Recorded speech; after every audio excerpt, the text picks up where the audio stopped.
purpose of this video is to demonstrate how to cross-list courses using the Canvas LMS. So first off, what really is cross-listing? Well, you see in the diagram here, I have an example showing three different courses. Now, they're the same course. All three of these are biology, but the way they were brought into Canvas via SIS or by an admin for Canvas was by creating three different courses and each of them having their own section. Now, if you're teaching biology 3 times a day, you're going to probably be giving the same assignments, similar announcements, similar due dates. So one of the things that Canvas allows you to do is to merge all three of these courses and their sections into one course. So you can see here all three biologies are merged into one biology, and the sections are together. Now, I will tell you, them being together does not mean it's one for all. This is really going to help out with organization. You can still give assignments to just section 1 or just section 2 or just section 3 or to specific users in each of these sections, or you can just give it to all of them all at once. So maybe you're going to give an assignment for 2 of the classes and maybe not section 3. You can give an assignment to just section 1 and just section 2 and skip 3. So what this does is allows you to be much more organized and to access files between classes much more simply.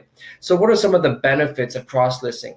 Well, there are less overall courses to manage in your Canvas account. So rather than seeing 3 different biologies show up in your course listing, now there's one biology with 3 sections. And there is a reduction in course development for identical courses from teachers and designers. There's an ability to allow some interaction across sections and course activities. So teachers can decide if they want to allow students to group up or collaborate, even if they're not in the same period of the day. So section 2 students can interact with section 3 students or any combination thereof, or the teacher can restrict it so that students can only interact with students of their own sections. Okay, so I want to go through and demonstrate what this looks like. So I'm going to go over to Canvas, and I have 2 personal finance courses here that I've made up for this demonstration. And the key here is Canvas or Instructure recommends that with their Canvas product that you do your cross listing before the course starts. There can be some unintended consequences of cross-listing throughout a semester. It can make some assignments not transfer for students. And so this is best done at the beginning of a semester or the beginning of a school year. So what I want to do is I want to take these 2 personal finances and I want to group them into one. I'm going to make it to where my personal finance 2 section will join my section 1. Okay, so I go into one of the courses, whichever one I'm going to use as the course they will all merge into. And again, you see I don't have anything set up for this course. I'm doing this at the very beginning of a school year. So what I'm going to do is I'm going to go down and I'm going to look at settings. And once settings pops up, it's going to ask me, what is the other section that you are wanting to consider for cross-listing? So you could do a couple of things. You could open up a second tab and look in your courses and see what's the name of the other course and copy and paste. If you knew the section ID, you could paste that into here. So what I'm going to do is choose the second one that pops up. Again, this was copied and pasted prior to this video. That's why it remembered that choice, but you may have to copy and paste in there. And then choose add that section. Now, this alone does not cross-list them. All this is doing for Canvas is making a consideration for these 2 to be cross-listed. So even as they are right now, they are still not merged into one course. So the way I merge these or cross-list these into one course with 2 sections is I'm going to click on the first course. Once I do that, I will see that there is a button over here on the right that says cross-list this section. Okay, I'm going to click on it, and it's going to say, what is the name of the other course that you would like to cross-list?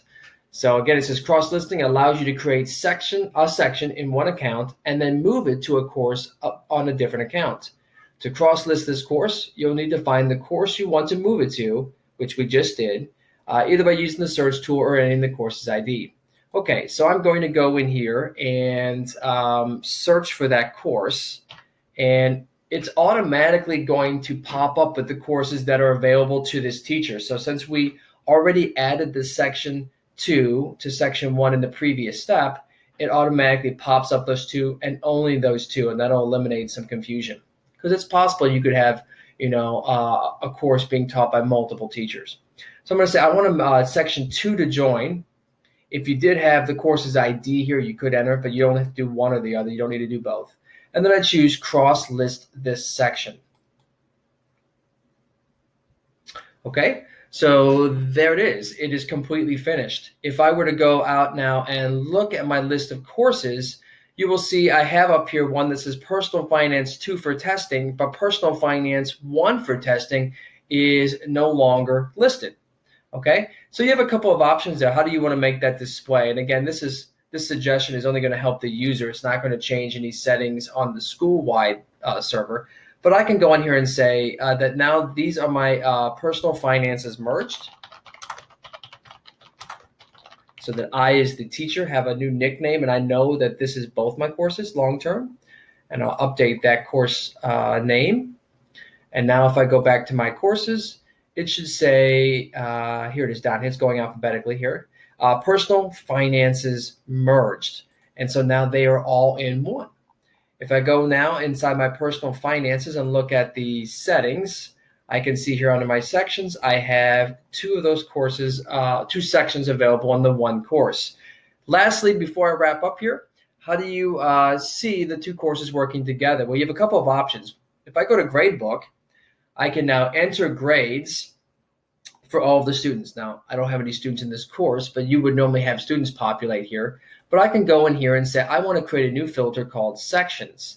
And now I can, if I want, I can grade all students at once, or I can make students show up just for certain sections. So that is really handy if you want to grade one section at a time, or maybe you want to grade all of the assignments for both sections at one time. The same thing is also available on, or possible, I should say, on the announcements page. So if I go to announcements, I can choose to make a new announcement and say which sections it's for. So maybe it's not for both sections. Maybe I want to make an announcement for just section 1, or maybe I want it for just section 2, or both. So that is how this cross-listing works. It's now going to allow you to communicate and grade and assign assignments to both sections at one time, but it still keeps them all separate in the gradebook. It's changing really your view. Students will never know that they are in they're in a course with other sections. One more thing I want to look at, and that is assignments. Very similar thing is going to happen here. If I go to create an assignment, I click on more options, I can go down to where it says assign. Who am I assigning this to? So I can say I want to assign it to just section 1, just section 2. And even within these sections, if I'm going to do extended time, all of these students are populating together, so I can assign extended time to all of my personal finance students, regardless of what section they are in. So that is really going to save some time with extended times with IEPs and 504s. So you can say all students or certain ones, and then you can pick out any student from section 1 or 2 for extended time. One other thing I'm going to mention, and that is under settings, and that is whether or not you want students from one section to be able to communicate with another one. There are various reasons why a teacher may want students to communicate in different hours and different periods.